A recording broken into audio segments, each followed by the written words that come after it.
대학교에서 그 캠퍼스 사역하는 동안 목사가 되기 위해서 헌신된 여러 친구가 있었어요. 그 친구들과 함께 겨울방학 때 서울에 있는 한 신대원에서 기숙사에서 선배들이 있어갖고 함께 먹고 자면서 한 2달 동안 그것에서 이제 신학 대학원을 들어가기 위해서, 그때는 이제 경쟁률이 높았기 때문에 신학교에 이제 들어가서 이제 그 도서관 이용하면서 이제 함께 공부했던 친구들이 있거든요.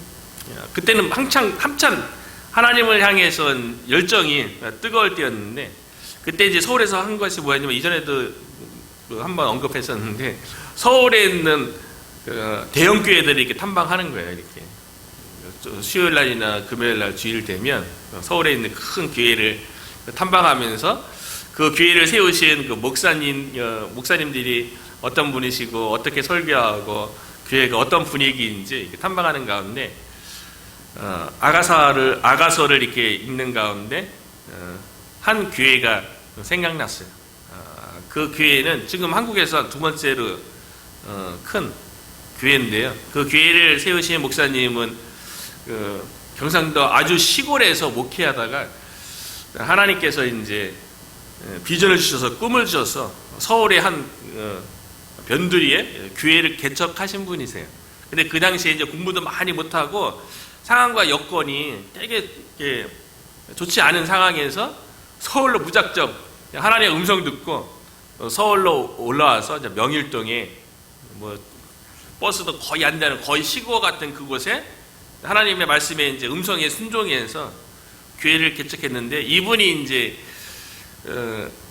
하나님에 대해서 그 뜨거운 열정, 이 사랑이 뭐로 표현되었냐면 그 교회에 새벽기회로 되게 유명한 교회예요. 제가 갔을 때에도 새벽기회를 1부도 하고 2부도 하는 그런 교회였는데, 그 교회 방문했을 때 제 눈에 딱 들어오고 주보를 딱 봤는데, 아직까지도 마음에 남아있는 것은 뭐냐면, 교회를 본당 들어가는 그 입구에 큰 바위가 있거든요. 거기에 딱 새겨진 게 뭐냐면 오직 예수, 오직 예수. 오직 예수라는 거는 예수님만 바라본다는 거 아니에요? 예수님만 사랑한다는 거 아니에요? 오직이라는 말에는 다른 것이 개입되는 게 아니잖아요. 다른 것과 함께 이렇게 좋아 보이는 것과 함께 하는 게 아니라 오직 예수. 그분의 목회 철학은 오직 예수였고요. 그래서 주보를 딱 봤는데 주변에 딱 있는 그 말씀이 뭐였냐면 7년을 하루같이. 7년을 하루같이. 그러니까 뭐 지금은 어떤지 모르겠어요. 그 당시에 교회의 말씀이 7년을 하루같이 했어요. 우리가 잘 알고 있는 것처럼 7년을 하루같이, 이 표현을 어디서 나온 거냐면 야곱이 외삼촌 댁인 밧단 아람에 가서 외삼촌의 딸들 가운데 라헬을 향한 야곱의 사랑의 마음이었거든요. 라헬을 너무 사랑해서 결국 이제 삼촌으로부터 이제 라헬과 함께 결혼할 것에 대해서 승낙 받았는데, 그 지역의 풍습으로 인해서 언니가 먼저 결혼한다는 그 삼촌의 이제 속임수에 의해서 첫날밤 자고 일어났더니 보니까 이제 자기가 사랑하는 여인인 라헬이 아니라 레아였잖아요. 불합리하잖아요. 억울하잖아요. 그런데 자기 사랑하는 라헬을 위해서 그러면은 라헬까지 얻으려면 7년을 일하라 그랬는데, 그 7년을 라헬을 사랑하는 그 마음 때문에 힘들잖아요. 외지에서 왔고 억울한 일을 당했잖아요. 그런데 7년을 라헬을 사랑했기 때문에, 그 사랑하는 마음 때문에 7년 동안 온갖 고생하고 어렵고, 그게 눈에 들어오는 게 아니에요. 7년을 하루같이. 누군가를 사랑하면 고되고 힘들고 어려운 것들이 눈에 들어오는 것이 아니죠. 누군가를 사랑하면 오직 좋은 것, 아름다운 것, 그런 것들만 보이는 거예요. 그 사랑 때문에 억울하고 힘들고 고생하고 이런 것들은 아무렇지도 않게 여기는 거예요. 7년을 하루 같은 그 마음, 그러니까 그 표를 보면서 그러니까 7년을 하루처럼 여길 정도로 사랑하면 시간이 금방 지나가는 거잖아요. 그럼 미워하고 그러면 시간이 되게 안 가는 거죠. 그리고 그냥 싫어하고 또 좋아하지 않으면 시간도 오래 걸릴 뿐만 아니라 마음속에 그 어떤 것도 의욕도 없게 만들고 막 그런 거죠. 7년을 하루같이 사랑하는 마음 때문에 어떻게 교회를 위해서 수고하고 노력했는지가 다 보이는 거죠. 서울의 변두리에서 이렇게 새벽기도 시작했는데 지금은 뭐 한국에서 두 번째 가는 하나님께서 이제 7년을 하루 같은 그 사랑의 마음으로 하나님을 섬겼을 적에 하나님께서 어떻게 인도하시는지를 이제 보게 되는데요. 이제 오늘과 내일 아가서 말씀을 보게 되는데 이 아가서는요, 영어 성경으로는 이제 Song of Songs죠. 노래 중에 노래. 솔로몬이 1500편의 노래를 지었대요. 하나님을 향한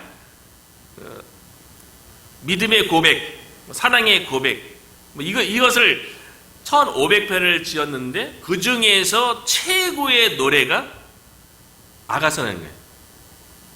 가장 아름다운 그런 노래라는 거죠. 성경의 최고의 표현 중에 왕 중에 왕, 주 중에 주, 그런 표현인 거죠. 최고의 사랑의 노래라는 거예요. 그리고 한자로 이 아가서는 아름다울 아자, 노래 가자, 아가서, 아름다울 아가서. 여기서 이제 막내딸 시아의 이름을 따온 건데, 하나님의 사랑의 고백이 되게 해달라고 그런 이제 믿음의 고백으로 딸 아이의 이름을 지었는데, 이 아가서에 대해서 우리가 아까 읽었지만 솔로몬과 술람미 여인의 사랑 이야기인데요. 아가서가 8장으로 이루어져 있는데 그 전반적인 사랑 고백의 형식이 무엇이냐면 남녀 간의 육체적인 사랑에 대해서 되게 은밀하게 기록을 해놨어요. 그래서 유대인들이 이 아가서에 대해서는요, 13세가 되기 전에 아이들은 읽지 못하게 금지된 성경으로 했어요. 13세 이후에 아가서를 읽게 했는데요. 남녀 간의 은밀한 육체적인 사랑으로 표현되었지만 유대인들은 그 안에 숨어있는 그 하나님과 하나님의 이 백성의 사랑, 그러니까 그리스도와 교회의 사랑이 얼마나 친밀하고 얼마나 은밀한지에 대해서 육체적인 사랑 고백으로 기록되어졌지만 그 의미는 영적인 의미로 살아계신 하나님과 하나님의 백성 간에 아주 친밀한 사랑을 표현했다고 그렇게 읽었어요. 그래서 유대인들이 절기가 되면, 유명한 절기는 유월절이 있고 오순절이 있고 초막절이 있는데, 절기 때가 되면 성경 한 권을 읽는 그런 전통이 있는데요. 초막절에는 룻기를 읽고요. 그리고 오순절에는 전도서를 읽는데, 유월절에는 아가서를 읽는다는 거예요. 유월절에는 아가서를 읽는다는 거예요.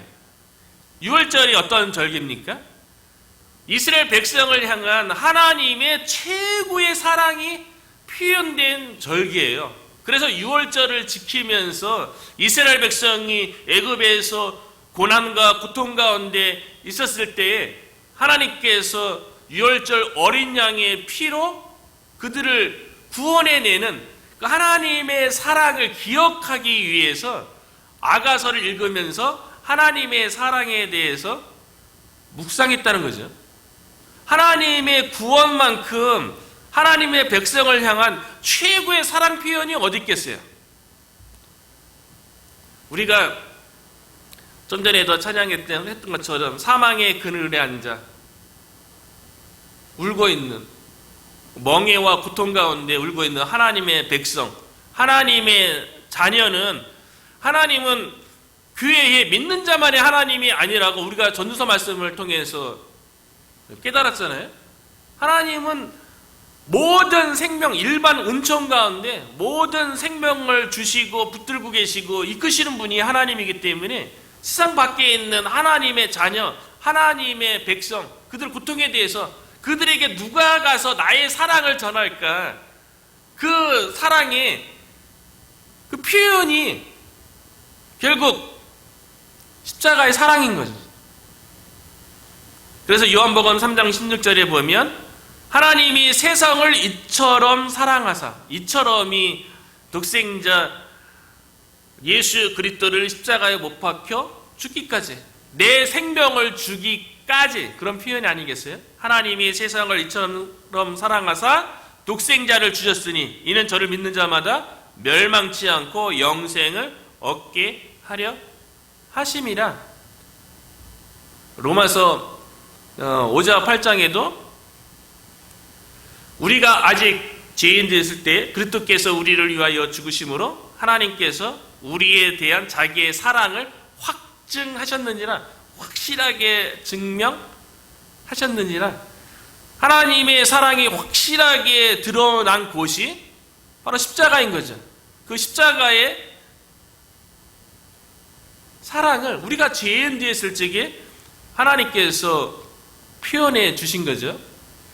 이 사랑에 대해서 얼마나 사랑하는지에 대해서 하나님께서 우리가 알 수가 있는데요. 오늘 10절에도 보면 하나님께서 하나님의 백성에 대해서 어떻게 바라보고 있는지 10절에 보니까요.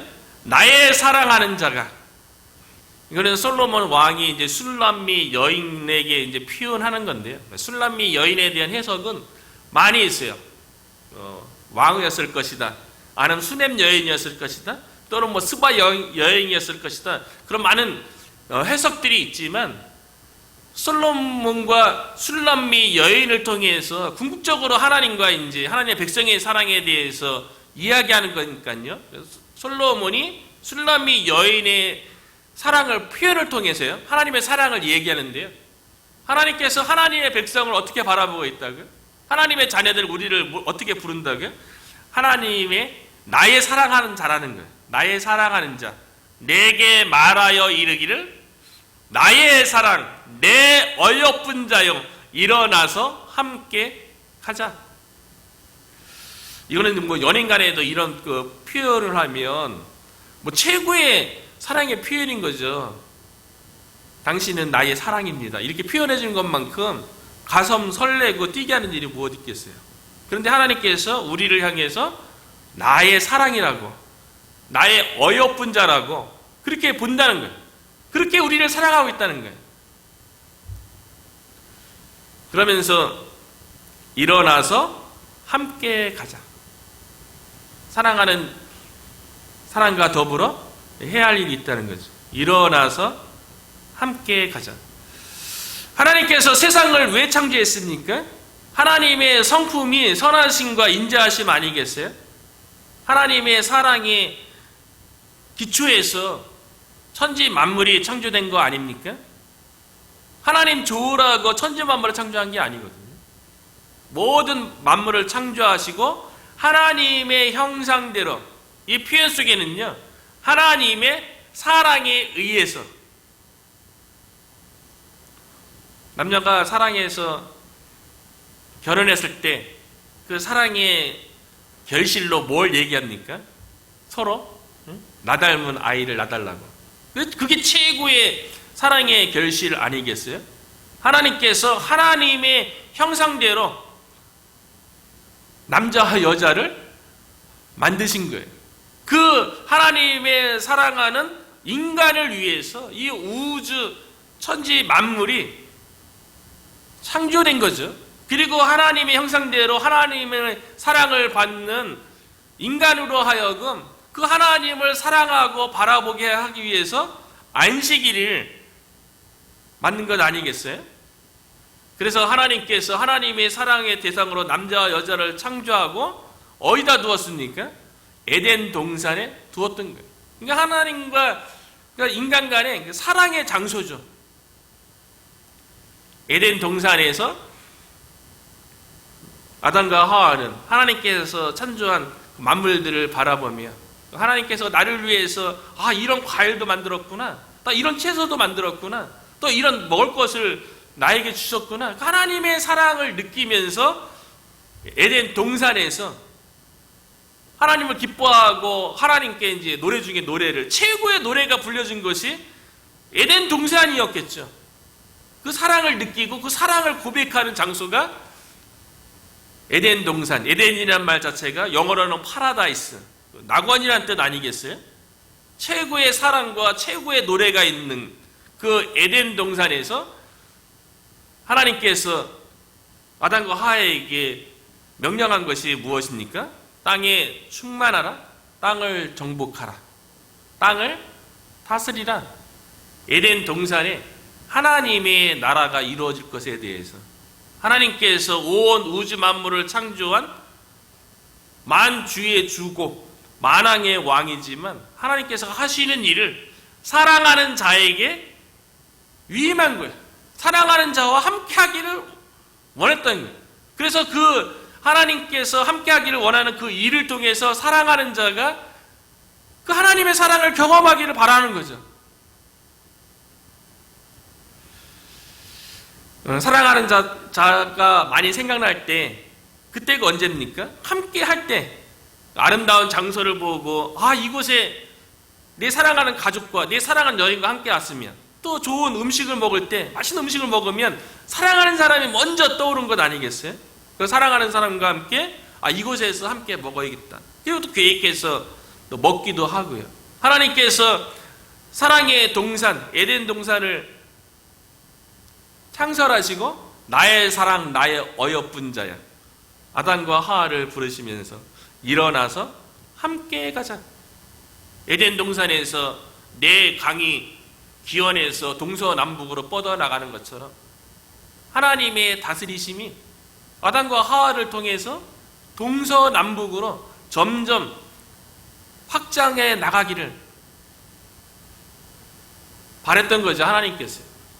예수님께서 십자가에 못 박혀 죽으시고 부활 승천하실 때 마지막으로 사랑하는 제자를 통해서 이루고자 했던 일도 또 마찬가지 아닙니까? 그러므로 너희는 가서 모든 족속으로 제자를 삼아. 예수님으로 인해서 시작된 천국 이 복음이 온 땅이 동서남북으로 확장되기를 바랬던 거죠. 하나님께서 우리를 사랑하시고 우리를 향해서 나의 사랑, 나의 어여쁜 자라고 부르시면서 이곳에 보낸 거 아니겠어요? 이곳에서 일어나서 함께 가자. 이곳에 에덴 동산의 은혜가, 이곳에 천국 복음의 은혜가 확장되도록 저와 여러분이 하나님의 사랑 받는 자로서 그 사명을 감당하기 위해서 이곳에 있고 지금 우리가 기도하고 있는 줄로 믿습니다. 전도서에서 전도자가 서두에도 그렇고 마지막에도 얘기했지만 인생이 헛된 가운데 하나님께서 때와 기한을 정하시고 모든 일들을 때를 따라 아름답게 하셨다고 고백했잖아요. 11절과 12절에도 보면 사랑하는 자와 함께 일할 때가 있다는 거예요. 그 때에 대해서 11절, 12절에 보니까 겨울도 지나고 비도 그쳤고 지면에는 꽃이 피고 새가 노래할 때가 이르렀는데 비둘기의 소리가 우리 땅에 들리는구나. 봄, 여름, 가을, 겨울 계절의 그 시기와 때를 따라서 우리가 파종을 하고 그 파종한 그 씨앗이 싹을 틔우고 자라고 꽃이 피고 때가 되면 지금 이제 그 때죠. 자연 만물의 모든 곡식과 나무의 열매가 맺히는 그런 때인데요. 때가 되었다는 거죠. 아름다운 사랑의 열매가 맺혀질 그때, 올 가을 이 시기에 하나님께서 우리를 통해서 영혼의 결실을 맺는 그 때로, 그 기회로 어제 설교했던 것처럼 저 여러분이 쓰임받기를 주의 이름으로 축원합니다. 그래서 13절에 보면요, 무화과 나무에는 푸르 열매가 익었고 포도나무는 꽃을 피워 향기를 토하는구나. 성경에서 무화과 나무와 포도나무는 이스라엘 백성을, 하나님의 백성을 상징하는 거예요. 하나님의 백성 가운데 열매가 맺을 수 있도록 다시 한번 하나님께서 얘기하죠. 나의 사랑, 나의 어여쁜 자야, 일어나서 함께 가자. 이 땅에 하나님의 나라가 세워지고 이 땅 가운데 하나님의 나라가 확장될 수 있도록 나의 사랑, 나의 어여쁜 자야, 일어나서 함께 가자. 뭐 교회적인 측면에서뿐만 아니라 각 가정에도 마찬가지예요. 하나님의 사랑과 어여쁜 자를 통해서 가정 가운데 하나님의 나라가 세워지기를 바라는 거죠. 그 일을 위해서 사랑하는 저와 여러분을 부른 거죠. 그 일에 쓰임받기를 원하는 거죠. 그 사랑하는 자와 더불어 사랑하는 자가 원하는 일을 하기 위해서 우리가 부름을 받았는데요, 아름답게 그 사랑에 감동하여서 7년을 1년처럼 그 사랑 때문에 때로는 힘들고 어려운 일도 극복하고 눈에 보이지 않는 그 고난 가운데에도, 미래 가운데에도 뭐 도전하잖아요. 사랑 때문에 도전하는 거죠.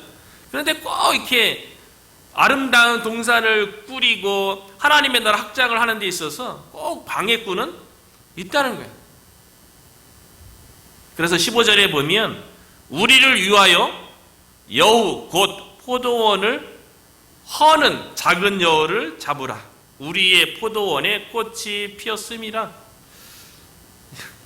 하나님과 하나님의 백성 간에 사랑만 있으면 얼마나 좋겠어요. 그 사랑이 지속되면 또 얼마나 좋겠어요. 에덴 동산에서 하나님과 아담과 하와가 그곳에서 사랑 노래를 부르며 사랑이 확장되어지면 얼마나 좋겠어요. 그런데 그런 포도원 안에 여우 곧 포도원을 헐려고 하는 큰 여우가 아니에요. 공동체를 허물게 하고요, 포도원을 허물게 하는 존재는요, 작은 여우를 잡으라. 작은 거에서부터 무너진다는 거예요. 어쩌면 우리의 믿음을, 하나님과의 사랑이 이게 풍성해지고 열매 맺고 막 그래야 되는데, 우리 개인적인 신앙생활 가운데도 우리의 신앙의 포도원을 허무는 작은 여우들이 있어요.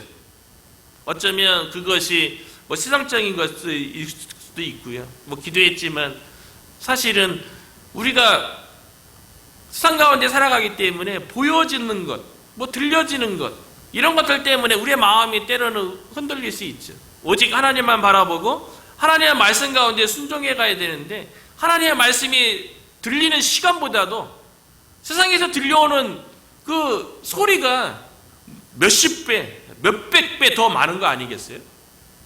그 가운데 얼마나 사단이 교묘하게 유혹과 미혹하겠어요.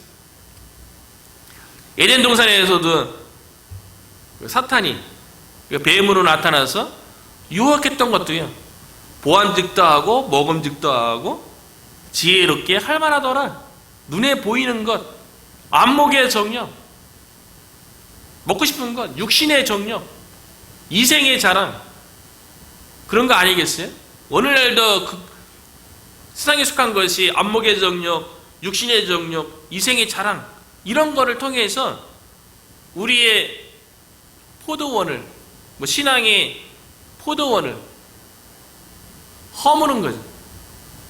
그 여러 가지 아름다운 그 공동체를 허물게 하는 작은 여우들은 많이 있는 것 같아요. 뭐 개인적인 뭐 삶을 이렇게 되돌아보고 그 작은 여우가 무엇이 있을까?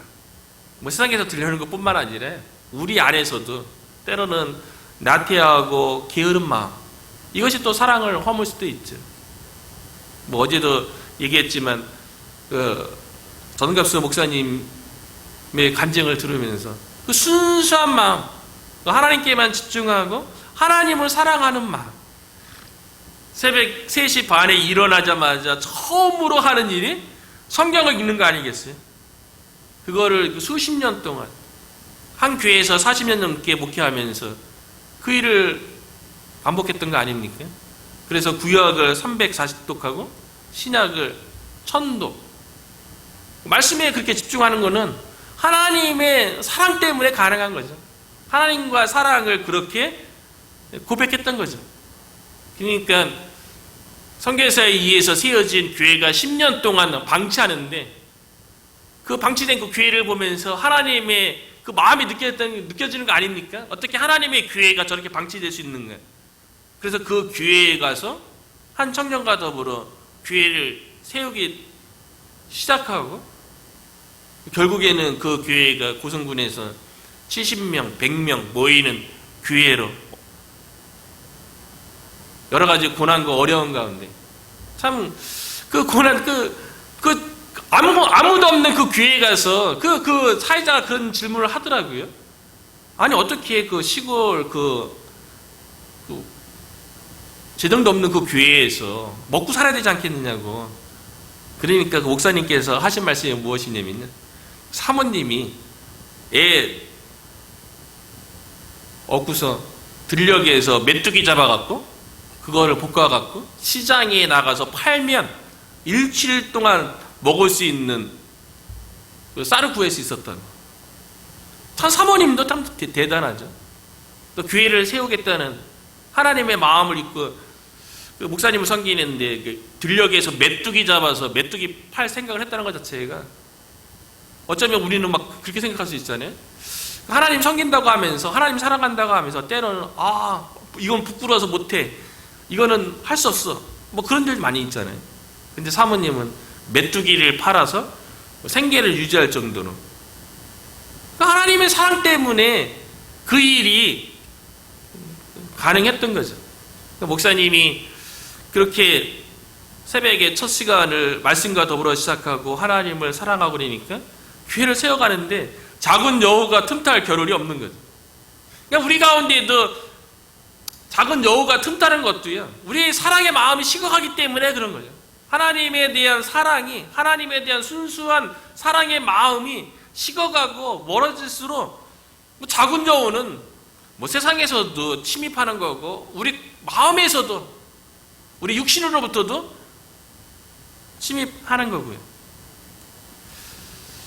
다시 한번 이 포도원을 아름다운 동산으로 꾸리기 위해서 다시 한번 사랑하는 자를 향해서 고백하는데요. 16절에 보니까 내 사랑하는 내게 속하였고 나는 그에게 속하였도다. 그가 백합화 가운데서 양떼를 먹이는구나. 양떼를 먹이는 데 있어서 사랑하는 자가 서로에게 속할 때 양떼를 먹이는 결과가 주어지는 거죠. 우리도 마찬가지 아니겠어요? 사랑의 최고의 표현은 내가 너에게 속하고 너가 나에게 속하고, 내가 당신이 되고 당신이 나에게 되고, 부부 사이에서도 최고의 사랑 때 그렇게 고백하는 거 아니겠습니까? 그러니까 예수님도 그래서 요한복음 15장 5절에요. 나는 포도나무여 너희는 가지라. 붙어 있어야 되는 거죠. 우리가 예수 안에 속하고 예수 그리스도가 우리 안에 속하는, 그때 열매 맺게 되는 것 아니겠어요? 그래서 요한복음 15장 7절 8절에 보면요, 너희가 내 안에 거하고 내 말이 너희 안에 거하면 무엇이든지 원하는 대로 구하라. 그리하면 이루리라. 너희의 너희가 과실을 많이 맺으면 내 아버지께서 영광을 받으실 것이요. 우리가 예수님 안에 있고 예수님이 우리 안에 거하면 우리를 통해서 과실을 많이 맺게 하고 하나님 아버지께 영광이 된다는 거죠. 이번 특별새벽기를 통해서 하나님을 향한 순수한 사랑에 대해서 많이 생각하는 것 같아요. 사랑 때문에 7년을 하루같이 하나님의 사랑이, 그 십자가의 사랑이 우리의 마음 가운데 충만하면 그 연인 사이에도 사랑이 충만하면 불가능한 일도 도전하는 거 아니겠어요? 그래서 내가 하늘에서 별을 따다 주겠다고 그렇게 고백할 정도로 사랑이 충만하면 모든 일들을 감당하게 되는데, 우리가 하나님께서 사랑을 보여준 그 십자가의 사랑이 우리 마음 가운데 충만하고 우리가 그리스도 안에, 그리스도가 우리 안에 있을 정도로 연합된 그런 친밀한 사랑의 관계 속에서 기도해서 특별히 기도해서 하나님께서 이루어주신다고 하니까요. 기도하고 또 우리에게 과실이 있어서, 사랑의 과실이 있어서 하나님께 영광된 이번 9월달이 되기를 주의 이름으로 축복합니다.